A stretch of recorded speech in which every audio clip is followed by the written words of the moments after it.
Hey, it's Francis Lamb, host of The Splendid Table. Every week on our show, we talk about food and cooking and the meanings of food and cooking. We talk with the most interesting people in food about their techniques, their culture, and everything in between. Whether it's about how fried chicken took over the world or how Instagram changes the way people are actually eating.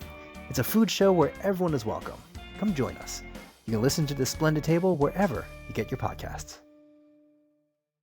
This episode is brought to you by Wisconsin Cheese. We do more varieties and flavors of cheese than anywhere else on Earth.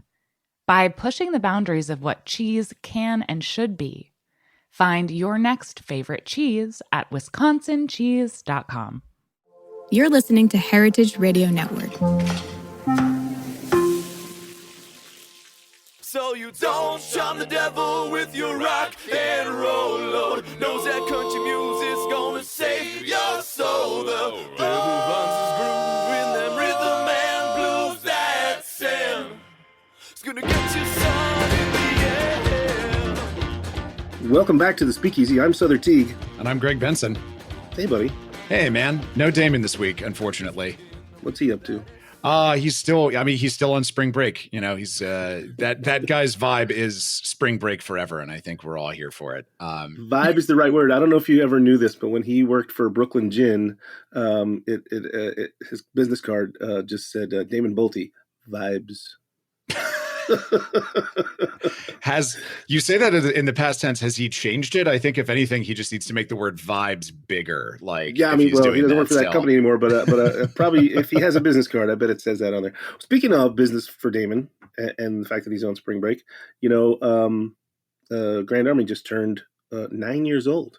Yes, Grand Army and I have the same birthday. Actually, I remember this. Oh, Cinco de Mayo is your birthday? Yeah. Yeah.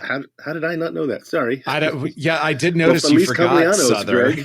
Thank you. Thank you very much. No, it's a very fun day to be born if you like tequila, which both I and Grand Army do very much. Yeah, right on. Happy birthday to them, and congratulations to the team over there. In this industry, it's what, like 5 years is your Methuselah, basically. So, to them that they're still cranking it out over there, that's really awesome. Well, yeah, exactly. I mean, I guess the stats still dictate that 80% don't make it to their fifth year, right? Yeah, right? Some nonsense like that. Not the easiest business to be in. But speaking of the business, we've been away on spring break for 2 weeks. I'm glad to be back. But during that 2 weeks, I was fortunate enough to travel down to Mexico. Speaking of Cinco de Mayo, for a lot of things. I went to Guadalajara, and Amor y Amargo, Bruce Schultz and I did a pop-up at a place called Amaro Records, pretty on brand for us to take Amor y Amargo to a place called Amaro Records, which was crazy, man. The bars and venues down in Mexico are just insane. So this was it was a tiny hallway of a bar, not dissimilar to Amor y Amargo, and they sold Amaro cocktails and records, right? But it had a marquee out front, like at a theater. And on the marquee, it lists what's going on each night. And you're like, why does this tiny little place have a marquee? Well, because they do what they call A side and B side of the record. And so it said Amor y Amargo at A side, and then some DJ whose name I don't know was the B side. To get to the B side, which is a club that holds over 1,000 people, you have to travel through this tiny bar. So we're behind the bar cranking out, 1,000 cocktails because people pass through and they grab a cocktail on their way. And then they go and then you don't ever see them again. You're like, where do they go? They exit through, they own the taco shop next door. So they come in, get a cocktail. Then they go into the club where there's, just crazy music and DJs playing and whatever. And then they exit through the taco stand, right? So it's like this they get them. Smartest model. I was going to say, that is vertical integration right there. That's like up there with the Colorado guy that owns like the dispensaries and the pizza chains next door. That is a brilliant It gets even better, plan. To be honest. They built this place. And then right on the other side of the taco shop, they put another club that's bottle service. And you enter through a long hallway that gets you this open air thing. It's sort of a cloisters in the middle of the structure. And it's a bottle service bar with another crazy DJ and another little private bar in the back there as well. And it also exits through the taco shop. So The taco shop's in the center. These two bars on either side, both of them hold over 1,000 people. The party is spilling into the streets. Insanity. Really, really crazy time we had there. How many city blocks is this like citadel that you're describing? Well, I mean, I didn't get all the way into it. Even the place next door, they also own, which is, let's throw in, why not, a sushi bar. Pretty inventive sushi bar that's playing, that's like kind of got this reserved atmosphere, but the music is like, punk rock. And it's omakase style. So like really a crazy situation going on there. These guys were amazing. They invited us down. They took great care of us while we were there. And then we went over to Tequila, and then I traveled over to San Miguel Allende and went to the 50 Best ceremony, which was, I don't know if our listener has been to the 50 Best before, but it's like going to the Oscars, except when you go to the Oscars, if I've never been to the Oscars, if you go to the Oscars, you have to understand that everybody's there because they've been nominated, right? So like 1 out of 4 people is a winner. But at 50 Best, if you're there, it's because you're on the list. So the entire room is totally celebrating because they've all won, right? Pretty magical experience to be there with all of our colleagues from all over North America. It was 50 Best North America, and see them have just a great time and party. So I don't know. I had a great spring break. How about you? I mean, I also had a wonderful spring break. I went to Washington, D.C., which I love. Our nation's capital. Anything going on in D.C. right now? No. Pretty honestly, no. Like D.C. really slows down in the summertime. Like it's a mess, but at least it was kind of a quiet mess, which was nice. It's my hometown, so I was there visiting friends. I got a chance to stop in at my friend Allison Williams's new place called Pasquale, which was just awesome. And I got to record a little Boomerang episode there, which is just, an on-site thing. We bring our mics, we record a special live episode of the Speakeasy. We put it up for our regulars on Patreon. So that's out there if you want to listen to that. And it was also just, speaking of Mexico, it's sort of a, the phrase that came to mind is like, how people talk about like new American cuisine. This is kind of like new Mexican cuisine. It was a lot of like traditional stuff. Like I had a white mole enchilada or a white mole tamale that was just incredible. Some really great vegetarian options, a lot of really awesome agave stuff behind the bar. So like really speaking my language, but it was just, it's in this very iconic place where, we were talking about a second ago about how, most places don't even make it to 5 years. There was a restaurant that was in this space for like 20 years that was an icon that left because the owner just kind of decided that he was done. He wanted to hang it up. He wanted to retire. So you got big shoes to fill like that. People really have expectations, especially if you're taking over a neighborhood institution. So it's nice to see that they're really stepping up and hitting a home run. And the team just seemed happy. We talked about this a lot on the episode that she and I did, but she and I both came up with a certain 3-letter agency in Washington, D.C. that I won't name, but we were talking about how we were sort of normalized to be like, oh, this level of stress and abuse and your manager's not caring, but this is just what their industry is, right? And it's cool to see people like her and like a lot of our colleagues now realize, maybe this doesn't have to suck quite this hard. And so it was nice to see that she's really like taken her staff. She's the general manager there, taking her staff in a completely different direction. Everyone just seemed happy and like they were having a fun time and they were busy, but like nobody had that wild and crazy dead-eyed look that I think we've all seen and experienced on our own faces. Like everyone was just, really proud of what they were doing and proud of what they were serving. And that was just cool to see. So if you're in our nation's capital, check it out. Do it sometime before November when I imagine DC is going to get a little busy. I don't know. This is just a feeling, just a gut feeling I have. I have a feeling that maybe Washington, DC is going to get a little busy at some point in late fall, but sooner rather than later. No one can see the future, Greg. Run, don't walk is what I'm saying. Got it. So we've done a pretty good job of hyping up some people that we really like. Also, I want to give a shout out to the place that got #1 for North America's 50 Best, which is also, along with the theme of this intro here, a spot in Mexico City, Handshake, which is beloved by me. I didn't get a chance to visit the last time I was in Mexico, but I always try and get it. The reason I didn't get a chance to visit is because they were booked out for months and months and months. So congrats to them. They're killing it. But we're doing a pretty good job hyping up some places that we really like here. And we have someone who is a veteran hand at the bar and beverage PR game here in the studio with us today. Joining us, we have Rachel Harrison of, appropriately enough, Rachel Harrison Communications. So thank you so much for jumping on the show with us today. Thank you guys for having me, and happy belated. Oh, thank birthday. you. Thank you. I'll pass it along to Grand Army too when I see it. Okay. Greg Benson, finally 21.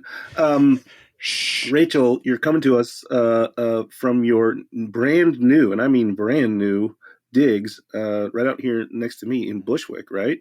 Yeah, it's a new era for me. It's very odd. Yeah, you spent 20 plus years in your last apartment in New York City, in Williamsburg. In Williamsburg, yeah. I mean, and in the same apartment the entire time. So.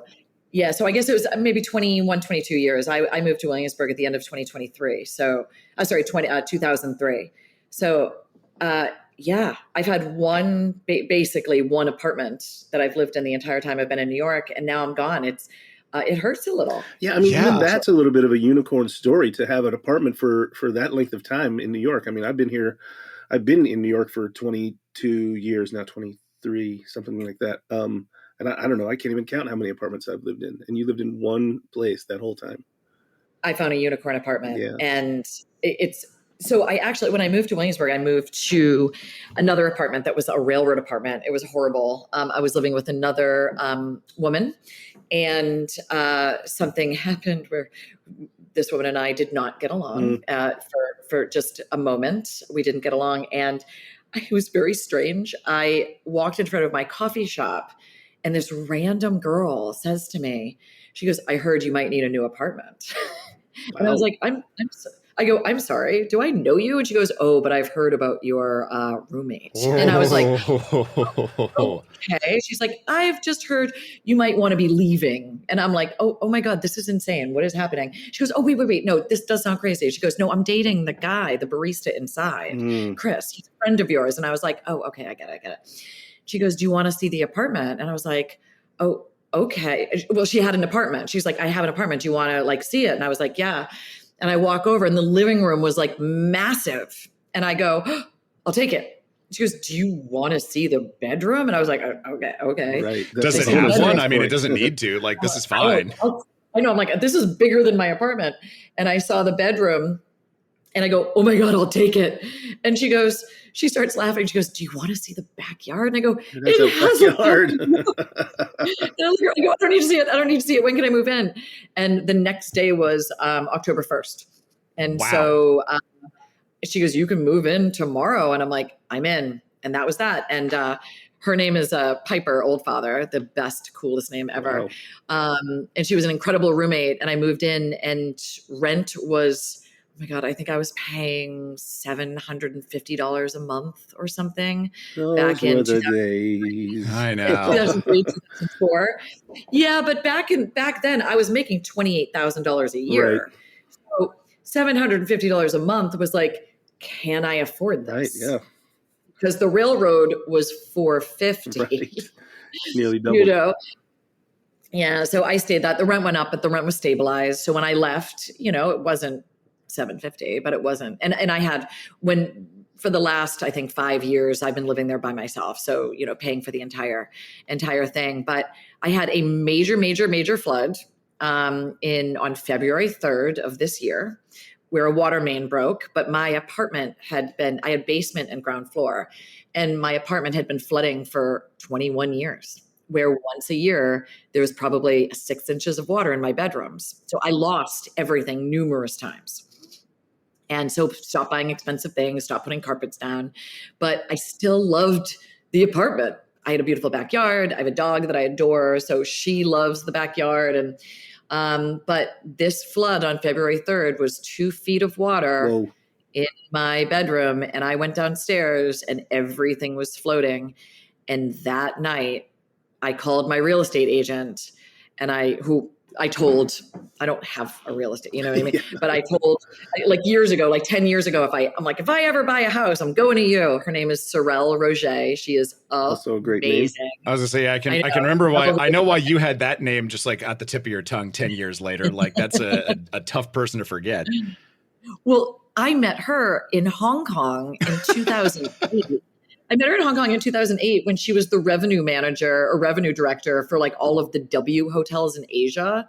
I met her on a random business trip and we just kind of hit it off. She moved to New York a decade ago and she's like, I'm in real estate now. And I'm like, I'll use you.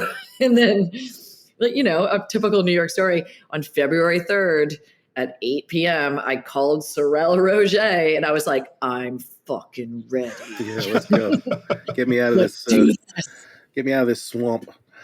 Yeah. And even more coincidental, like about a month prior to that, I had randomly wanted to know, like, I was like, so I called Chase Bank, who's been my bank. And I was like, hey, if I want a mortgage, how much could you approve me for? And they were like, well, let's go through all the process. And do you know that amount that they were going to approve me for, it came through on the Friday before the flood, the day before the flood.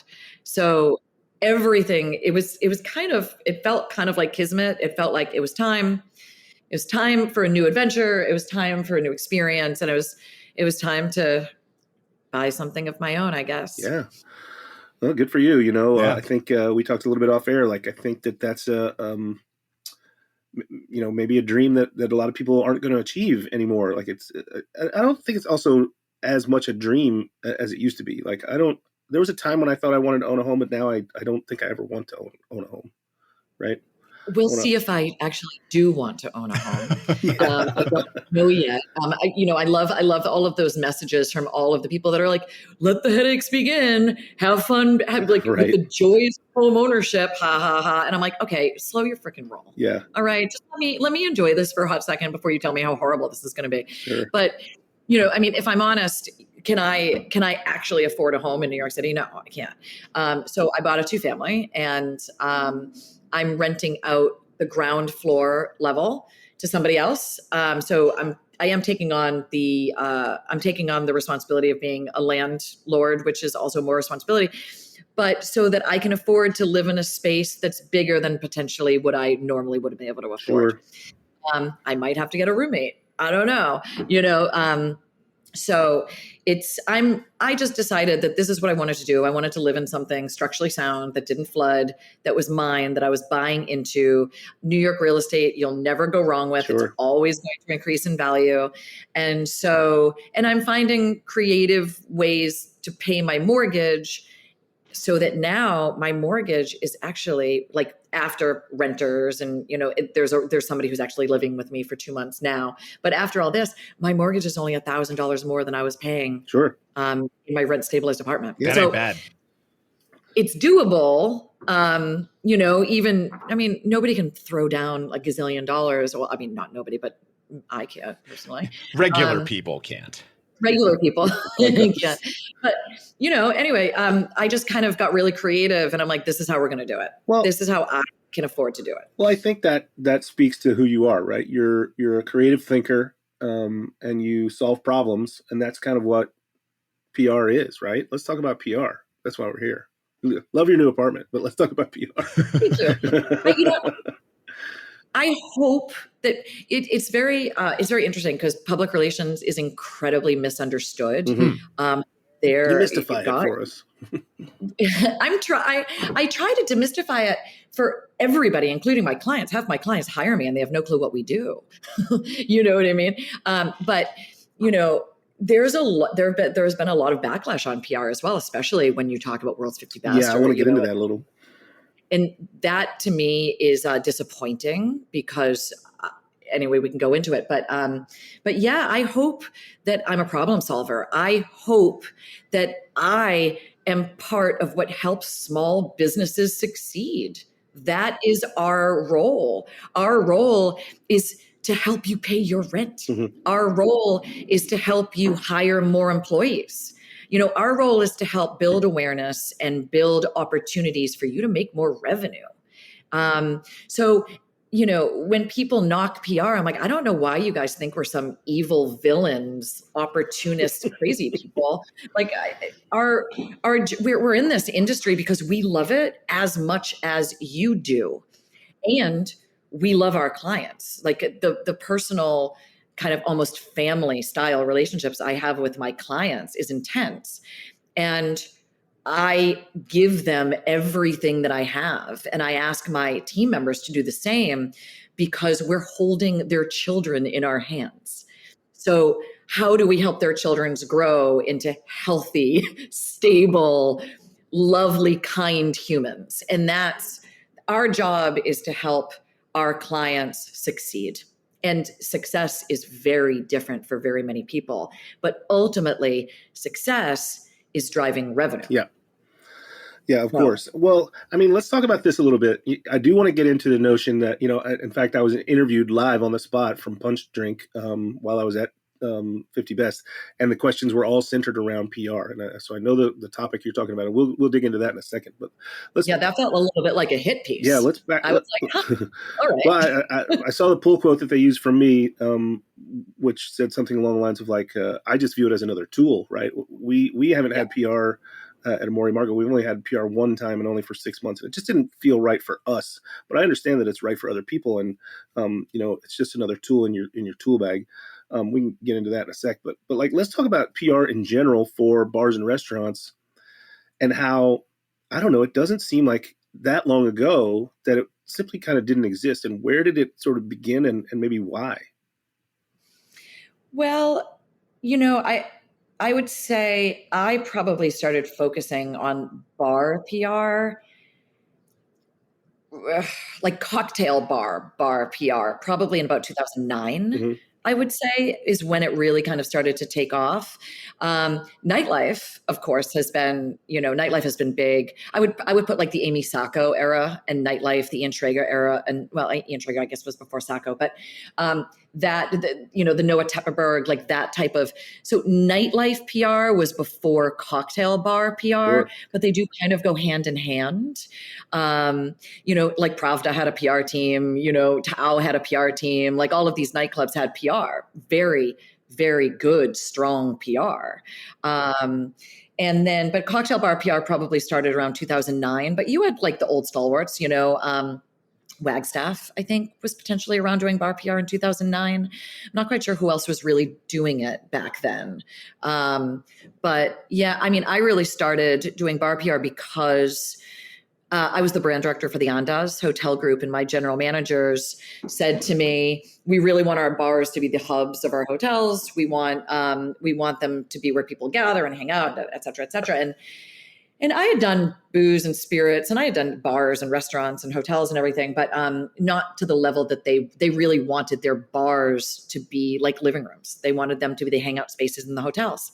And it's smart because liquor is about 90% of your revenue in a restaurant and in a bar. Right. So you should probably be paying attention to the part of your business plan that actually makes the most money. So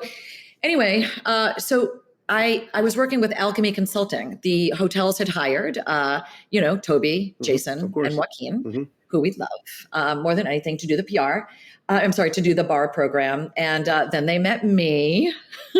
And at the very beginning, they were like, yeah, we're good. We know all the media. We're totally fine. We don't really need your help. You go deal with your hotel stuff, and we'll deal with our bar stuff.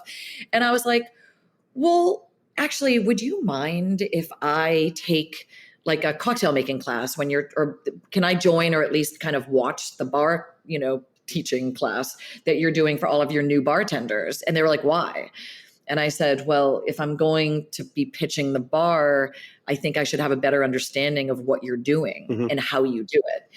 And at that moment in time, you could see that their eyes kind of lit up, and they're like, oh, I think we have a different kind of PR person. And I didn't know I was a different type of PR person. I'm just nosy and inquisitive. And I like to understand all the different layers. And I like to understand operations. I want to know how the sausage is made, because if I know it from the bottom to the top, I can tell the story a lot better, and I can sound a lot smarter, which is very important to me. But at that moment in time, they took me under their wing. And they, oh my God, they taught me everything. They taught me about ice. They taught me a lot about chartreuse. We all know how much they love chartreuse.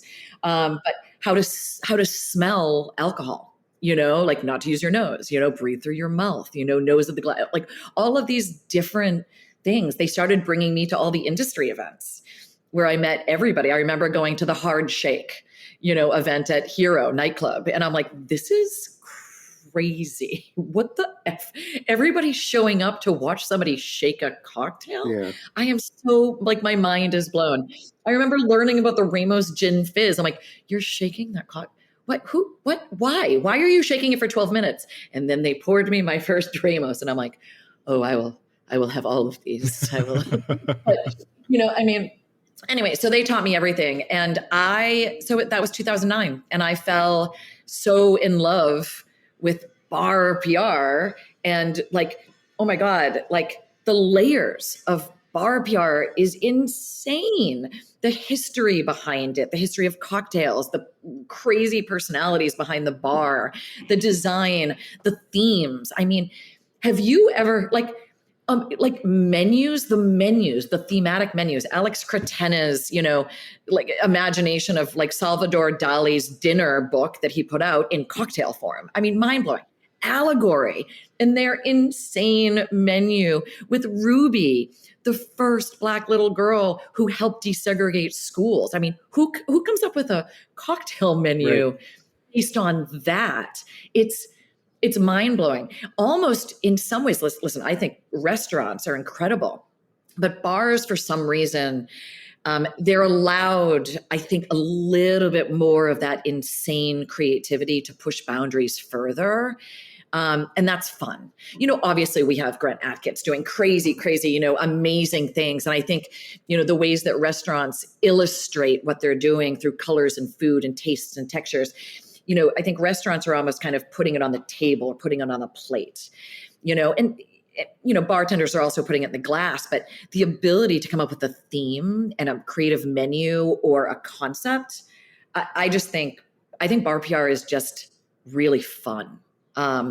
So I love it. So I think when people started to realize that in 2009, 2010, and moving forward, and kind of trends started changing and layers, Dead Rabbit, I think, in their thematic menu, but then, things changed and the bar became people wanted to drink vodka again, frankly, and also wanted to have fun in bars and didn't want to sit at a bar stool and not talk to the person next to them, to think that it was going to be rude. And maybe they wanted to snog some girl in the corner because bar, alcohol, fun, like meet people, so then that started changing. And then all of a sudden, batching cocktails started to become okay and cool. And then making a martini in, a liter bottle and putting it in the freezer and serving that became cool. Like the layers and movement and historical, like the chronological changes and evolution of the bar industry,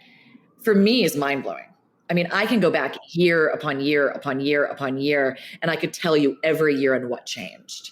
And I think it's cool. I love all of this stuff. So I think, I don't know if everybody gets as excited as I do, but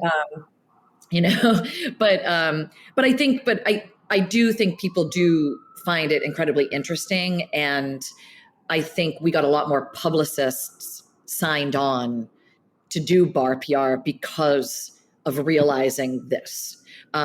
My bar and spirits, my team is 70 people in total, but 25 of them focus on bars and spirits, but everyone is trained on bars and spirits, all 70.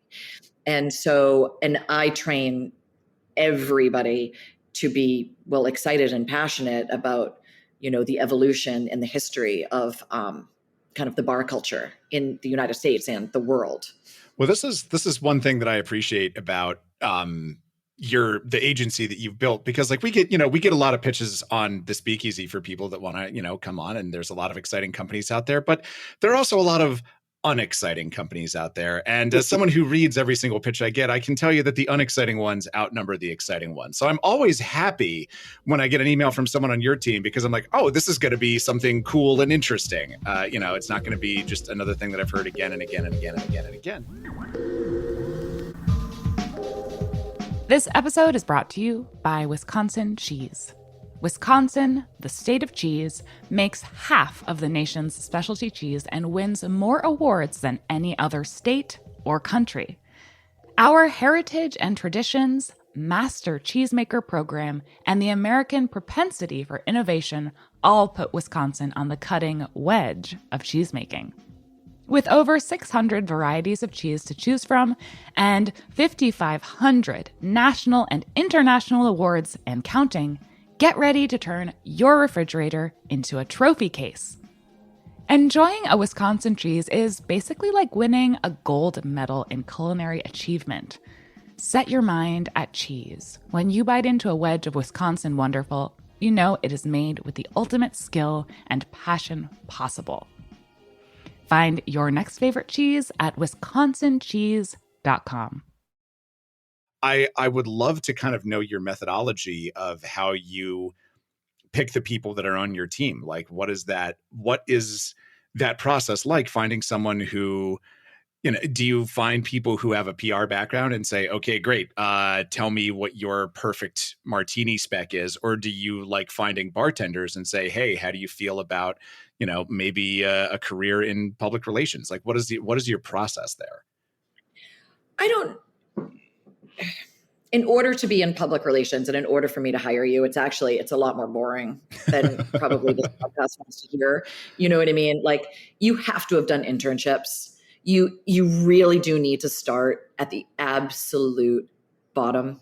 You really do. So if you've got 10 years in bartending, you do not want to be a publicist, because you're going to have to start pretty much at the bottom. The layers of knowledge that need to be built, especially if you're going to work for me, the basics are so vital and so important. And if you don't have them, you're not going to succeed. We've tried to hire people outside of industry. It doesn't work. It's never worked. It's hard enough to find good publicists who have all the criteria, and on paper they look good, and sometimes they arrive and they're not. This job is not an easy job. We do not make a lot of money. You know what I mean? I think the only way to actually make a lot of money is to grow pretty high up the ladder, and work, being at one of, being at one of the top positions, or starting your own agency. And that takes time. And that takes time too. It probably took me a good 6 years of owning my own agency before I could take a vacation without my throat closing up. Sure. So, and that was after, and I've been doing this for 26 years now, so I've only been able to breathe for 5 of them. So PR is a very, very challenging profession. And if you can think about it, you're holding somebody's child in your hand. You're holding somebody's baby in your hand. And they're like, don't drop it. Don't fricking drop it. And so you're getting yelled at a lot.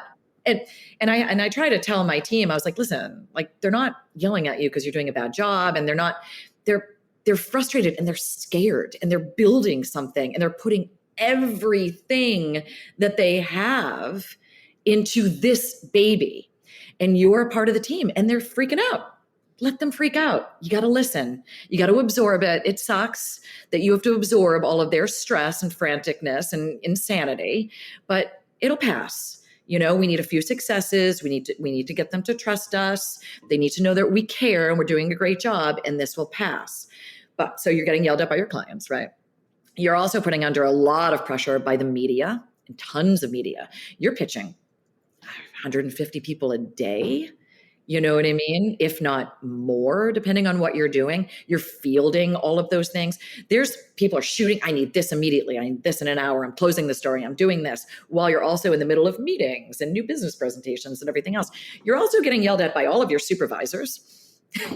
And then there's me on top of it. And then there's me raining down. And I'm on I'm not on all of the aliases for all of my clients any longer. But I'm on a good portion of them, and I read a lot of them. And every once in a while, I'm like, hey, I don't understand. Why did we do this? This doesn't make any sense. And people, I can be a tad jarring, not mean. I'm very direct, and most people know me, and so they're like, it's just Rachel, like just asking a question. She's not yelling at you, and I don't type in all caps or anything like that. But like a new person will be like, oh my god, oh my god, oh my god, oh my god. They're like, and somebody's like, it's fine, it's Rachel. Like, she just answer her honestly.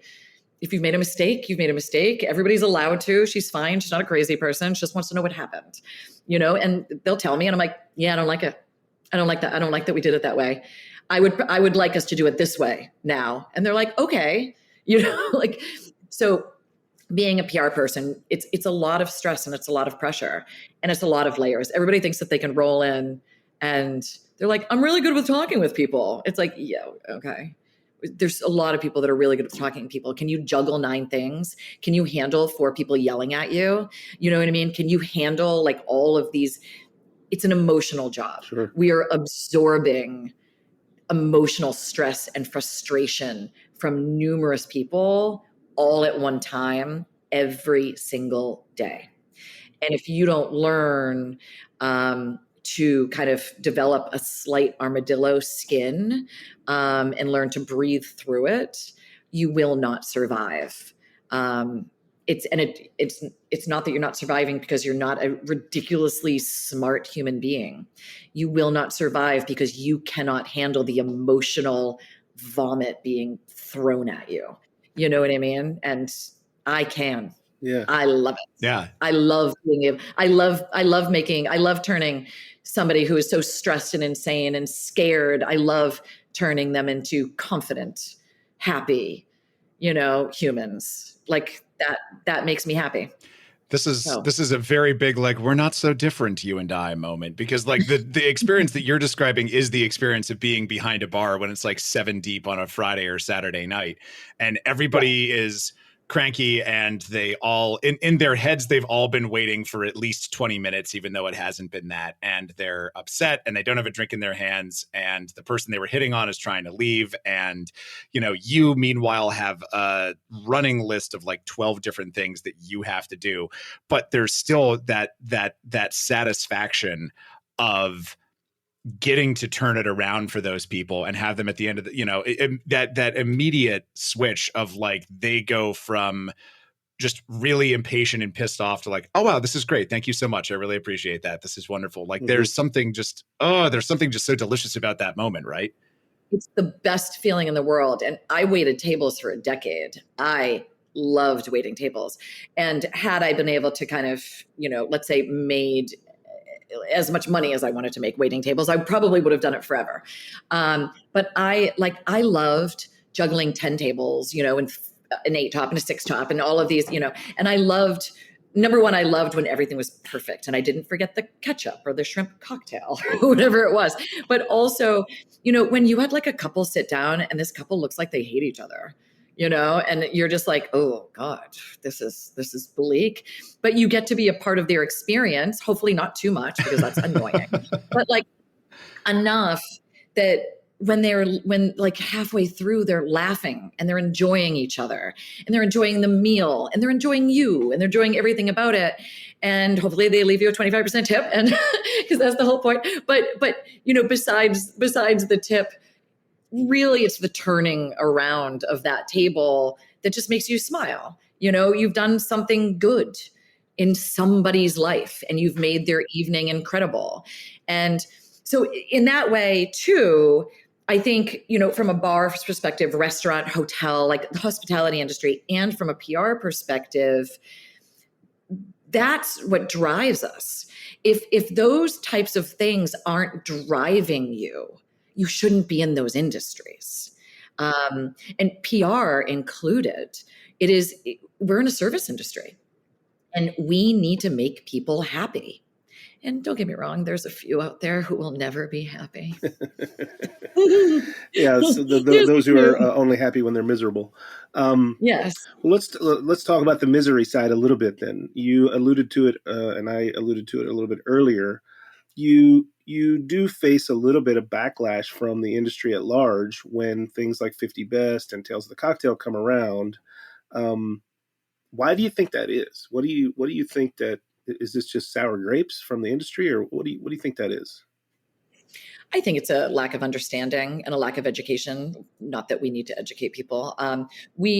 About what PR is. We're a little bit kind of like the Wizard of Oz. We're kind of the little man behind the curtain. You know what I mean? Nobody really knows what we do.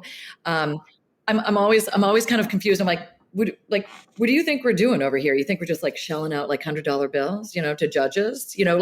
Like I don't have money to pay off people. Like what is, and my clients don't pay me enough, and they don't have the, what is happening here?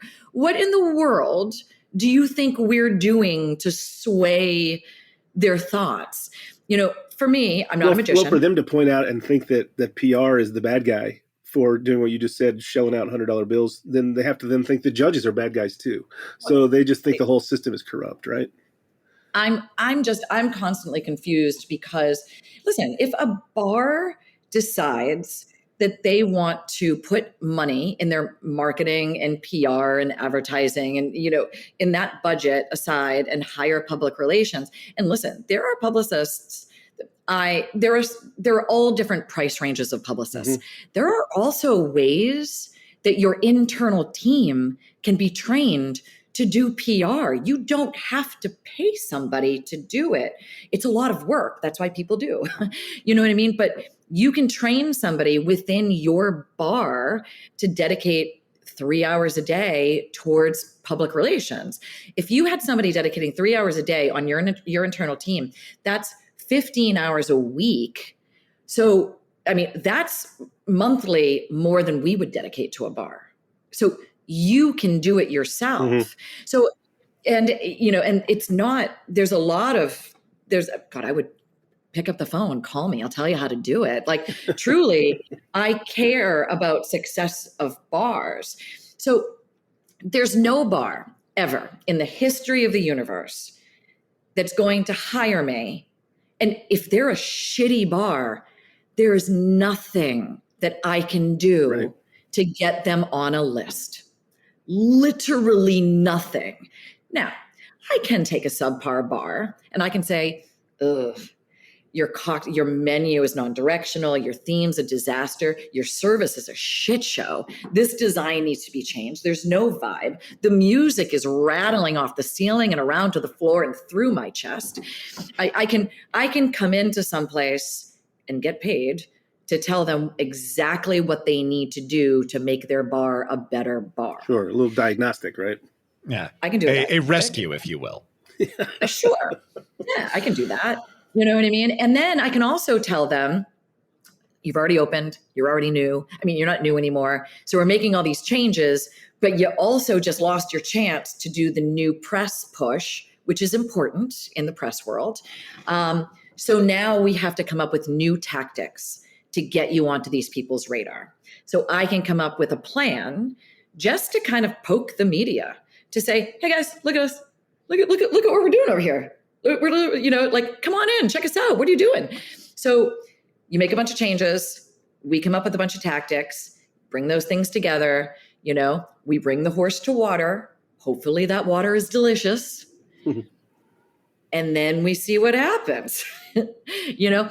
Bar trade, we like to bring in bar trade. We like to bring in restaurant trade. We like to bring in hotel trade. We like to, from my perspective, not only do we do layers of press, for us, the word of mouth part of PR is equally as important. So I do want to bring in the luminaries in the industry that I know they have the, they have the ear of other people. Sure, influence. Yeah. I want to bring in those people and listen, if they don't like us, we're screwed. But if they do, then we're golden. So, my job is to come up with tactics to get the right people to want to walk through the door. After that, there's nothing I can do. So everything else is up to you. Everything else is up to the bar. But my job is to help you achieve success so that you can get more people through the door, so that you can make more money, so that you can hire more team members, so that you can take a vacation. That's my job. That is the dream, actually. Yeah. Yes. Vacation, like you said, without your throat closing up.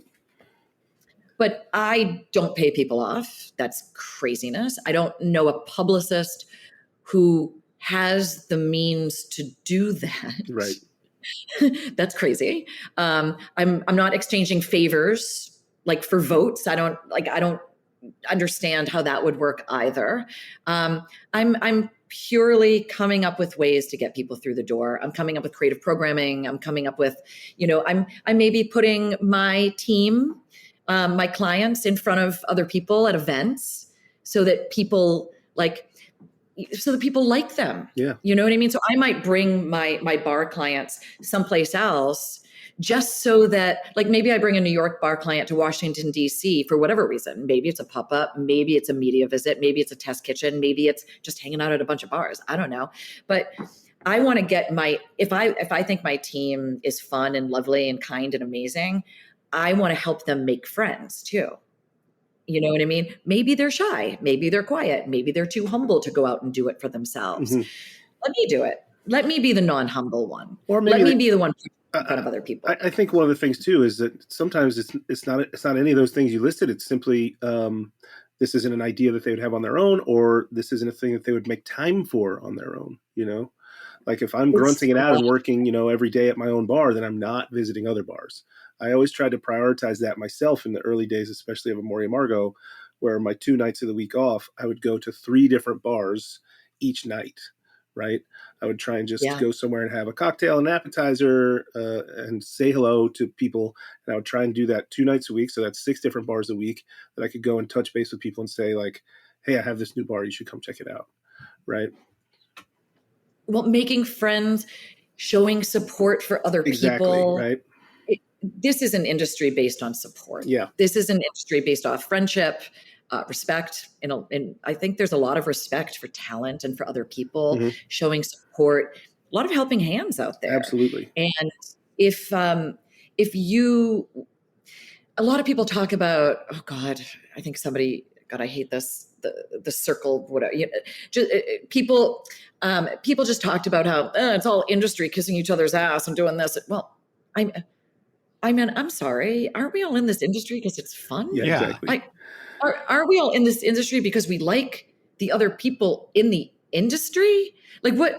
Don't we want to help other people? Don't we want to say hello? Don't we want to go out and break bread and have a cocktail with somebody else? Why is this a bad thing? Right. Yeah. No, I agree. Like, I think having friends is a bad thing. You know what I mean? I'm sorry, but there's no like secret clubs over here with people in cahoots planning all of these evil plans. And so when I see all of these people, commenting about how evil PR is and how, I don't need PR and I'd rather give the money to, I'd rather put the money in my team. And it's like, well, actually, if you hired public relations, you might have to, let's say, put in 3 months or 6 months, but then you'll have even more money to give your team because we're here to amplify your voice. We can tell everybody the amazing things that you do. Revenue goes up, and now you're building a business. Let's build a business together. Yeah, I understand. With ethics and integrity and respect. Yeah. No, I love that. And to be honest, this gets back to a question that I wanted to ask that, I mentally crumpled up and threw away about 10 minutes into the interview because I realized that there was no answer to my question. My question is going to be kind of like, to tell us a little bit about like, what's your sort of secret sauce? What's the thing that you think is the Rachel Harrison, like your special secret pitch that you use that nobody else can hit? And I threw that out because it seemed like the answer is that there is none. The answer is that like you have to base it off of every single client. And I think maybe people have a tough time accepting that. Like people maybe have a tough time accepting that like, I mean, also we live in a very conspiratorial age where if the thing that you like that you wanted to happen doesn't happen. Clearly the other side cheated. And that's going to be an opening rant for a day that I do this podcast by myself. So we'll table that one.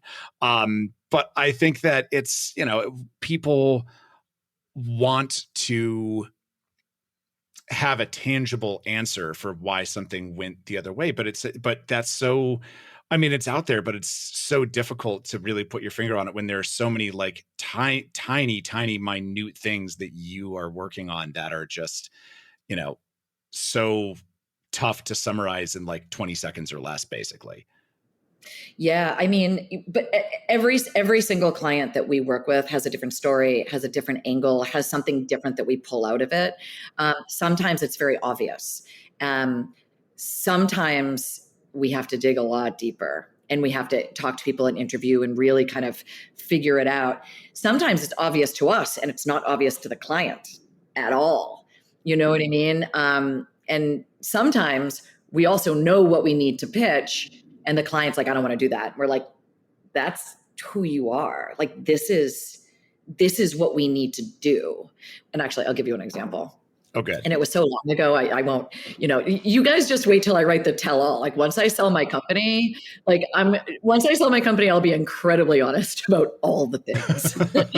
These days I am a vault. Like I kind of consider myself like a doctor or lawyer. Like the amount of secrets that I carry is like, it's really fun in here. It's very good. But back in the day, I was launching the Andaz Hotel in West Hollywood. And it was the old Hyatt House, the Riot Hyatt, so the Continental Hyatt House. So this hotel was where Led Zeppelin, went through the hallways on their motorcycle. It's the I Am a Golden God Hotel. I think, what's his name? Axl Rose threw a television off his room or off his balcony into the pool, things like that. And back then, my client said, we don't want anybody, we don't pitch the history of this. We don't want anybody knowing the history of this. You know what I mean? This is a new hotel, a new life, fresh, blah, blah, blah, blah, blah. Now, I wouldn't always do this, but I was working for I was kind of, I don't know. I had a lot of successes and normally I don't do this, but in this particular case, I completely ignored them. Completely ignored them because I knew in my entire being that this was the only story we had. Otherwise, we were a freaking glass box on Sunset.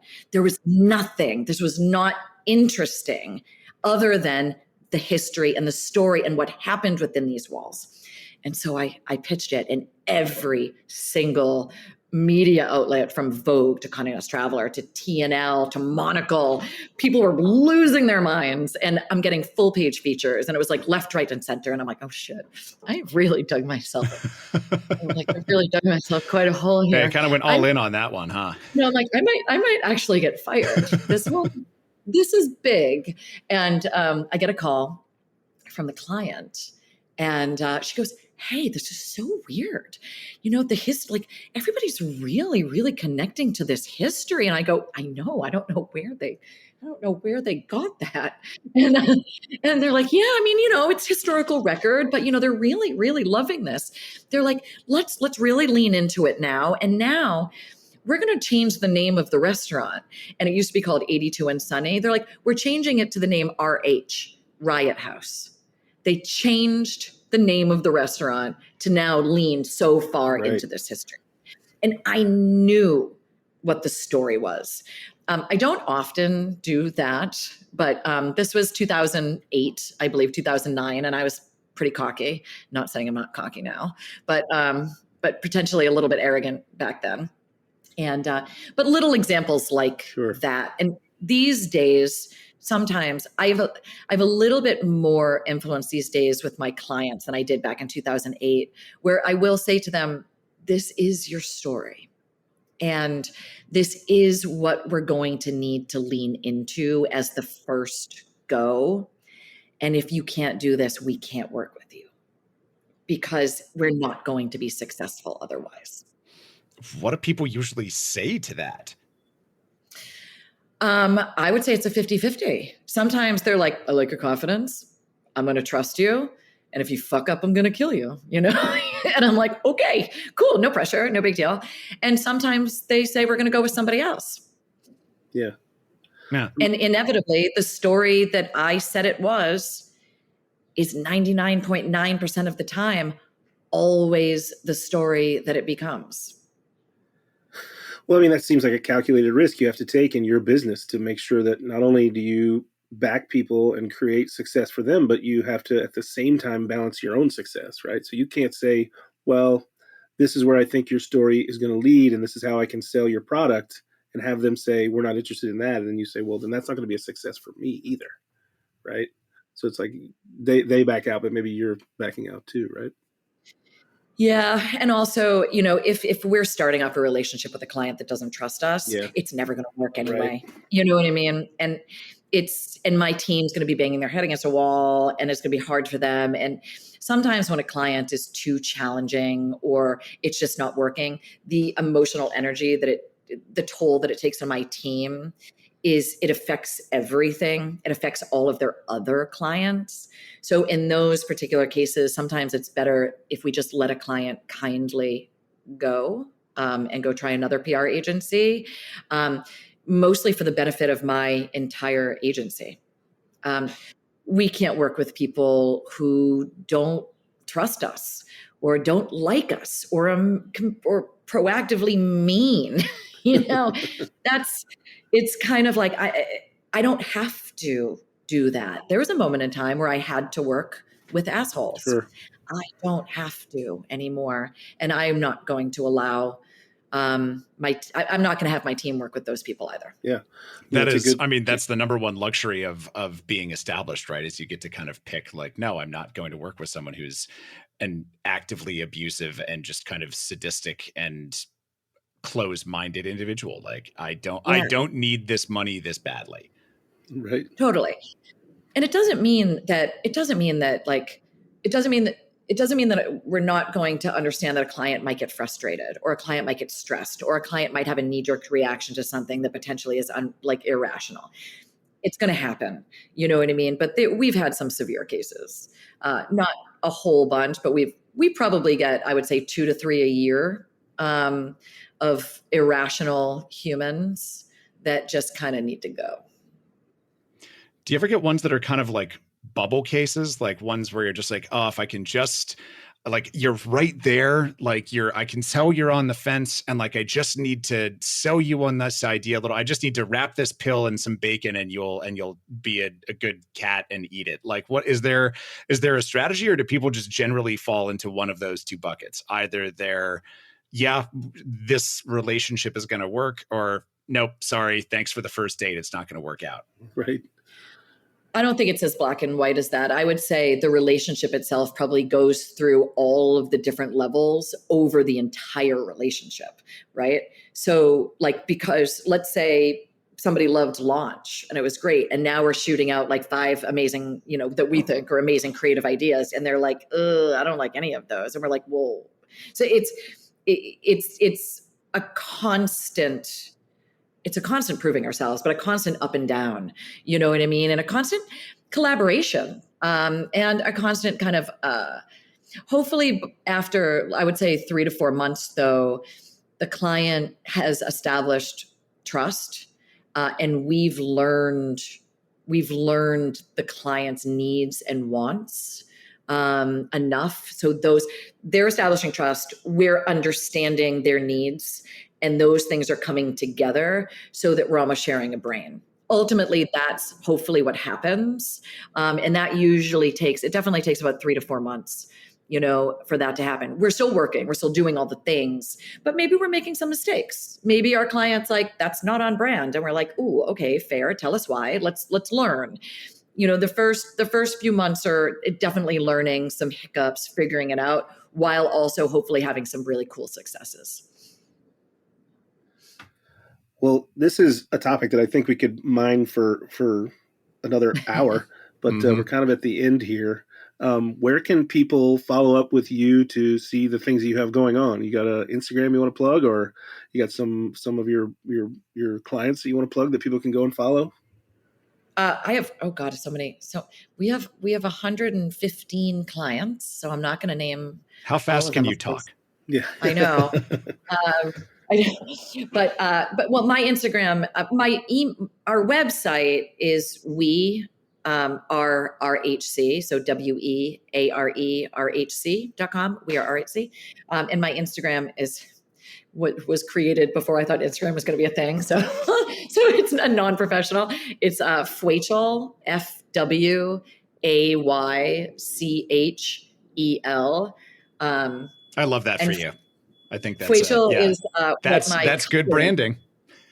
My cousins call me Fwaychel. So my cousins are older than me, but when I was a baby and they were like 3 and 7, they used to call me Fwaychel. And so all my aunts and everybody still call me Fwaychel, and it's just kind of continued. So it's I know, I was going to say it's memorable and it's adorable. So I'm inspired to click on it. Oh, good. I'm not that interesting. I mostly do pull-ups. I do pull-ups and post alcohol and pull-ups. Well, I mean, if it's that plus this new place that you just moved into, I'm looking forward to all of the unpacking. Watching chaos be tamed is one of my favorite things about moving into a new place. So good luck, and thank you so much for joining us on the show. And that, thank you guys. Of course, and that is going to do it for us this week on the Speakeasy. Tune into Heritage Radio Network for more great shows just like this one. And be sure to follow us on Instagram. And if you like the show and you want to hear more and see more and learn more about us, become one of our regulars on Patreon. The link to that is going to be in the show notes. Come over there. We got a lot of great perks for our members, and we are really, really looking forward to seeing you there. In the meantime, I have 2 fun projects I want to plug. Number one, me and Nicola Nice, who's been a guest on the show a couple of times and is wonderful. We are actually going to be doing a seminar at Tales the Cocktail this year about how drinks can break down gender barriers in interesting and surprising ways. I'm super excited about it. I'm really, really stoked to see who comes out and to make some fun drinks for people and to talk about drinks and drinks history, which I'm a huge, huge nerd about. And we have a fun contest. One of the drinks we are doing is going to be a blueberry mojito, and we are crowdsourcing recipes. So if you think you have a blueberry mojito recipe that slaps, send it to me on Instagram. My Instagram is right here behind me. If you're one of our regulars, you can see that on video. If not, it's 100 Proof Greg. Send it to me or send it to the Speakeasy Instagram account. Looking forward to getting those recipes. Deadline is, drumroll please, May the 22nd. So get them into us before then. I know it's coming up. So get us those blueberry mojito recipes fast. And finally, this I'm just going to tease because I've been talking for too long about myself already. I am hosting an event May 21st here in Brooklyn at Someday Bar called After Dark Confessions with Father Greg. Yes. That's all I'm going to tease right now. It's back. Sother knows what I'm talking about. We have a date. It's sponsored by our friends at Widow Jane. Really, really excited to get out there and do something weird and, if I may say so myself, sacrilegious. So put it on your calendar, May 21st, details coming, After Dark Confessions with Father Greg. That, however, is going to do it for us this week. Tune in next week for Melissa Katrinsik from Conniption Gin. And in the meantime, cheers, everybody. Cheers. So you don't shun the devil with your rock. The Speakeasy is powered by Simplecast. Thanks for listening to Heritage Radio Network. Food and drink radio supported by you. Keep in touch at heritageradionetwork.org/subscribe. It's gonna get you some in the end.